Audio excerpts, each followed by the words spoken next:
everyone, welcome to Counseling 6 to 88, Management and Advocacy in Clinical Counseling from Malone University. My name is Ken Stoltzfus. I'm going to be the instructor for this course. So I wanted to start off today. I just wanted to tell you a little bit about the course and a little bit about myself and a little bit about what we're going to be doing over the next 8 weeks. The course focuses on the bigger picture aspects of counseling, and so looks at a lot of what happens outside of the counseling session and what can we do outside of the counseling session to try to help our clients. So instead of focusing on individual and family and group techniques, we're going to be looking at kind of the bigger picture, or what's sometimes referred to as kind of the macro interventions that counselors can utilize. So some of the specifics we're going to be looking at would be advocacy. And we'll be talking about advocacy both on behalf of individual clients and client systems, families, small groups. And we're also going to be talking about bigger picture advocacy. We're going to be talking about things like how can counselors influence public policy, and especially public policy around mental health issues, around equity and fairness for disadvantaged groups that counselors often work with, and so topics of that nature around advocacy. We're also going to be talking about some other things counselors do that affect people, that help people outside of direct clinical interventions.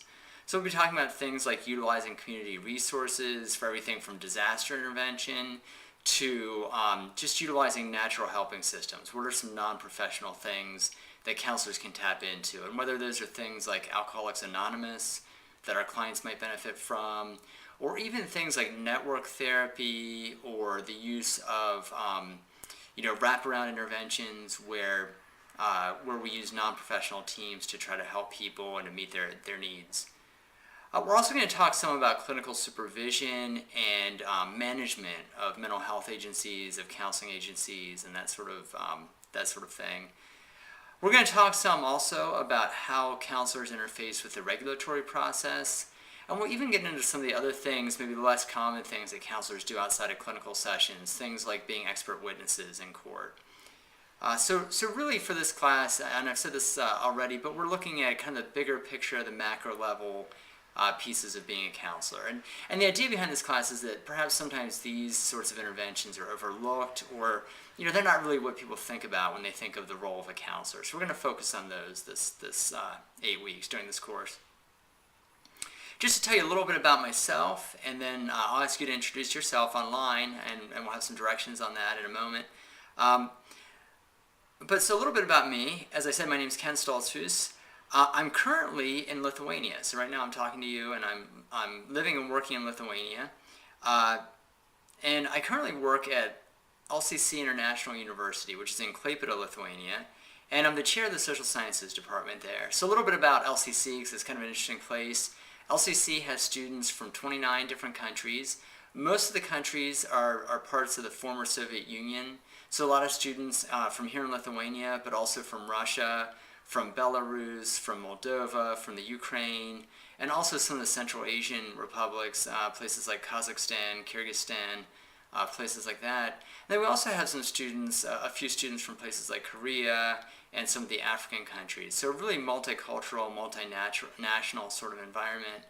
And our mission here, LCC is a Christian university, and so our mission is to try to train leaders who will go back and positively affect society in their countries, and especially, again, the post-Soviet countries that are still rebuilding from decades and decades of communism.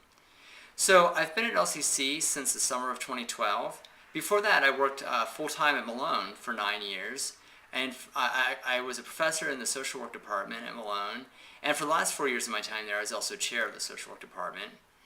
I have a PhD in social welfare from Case Western Reserve University in Cleveland, and a master's degree in social work from Temple University in Pennsylvania. I have taught at the graduate level some before. I taught this class, and also I taught the multicultural counseling class at Malone for the counseling program.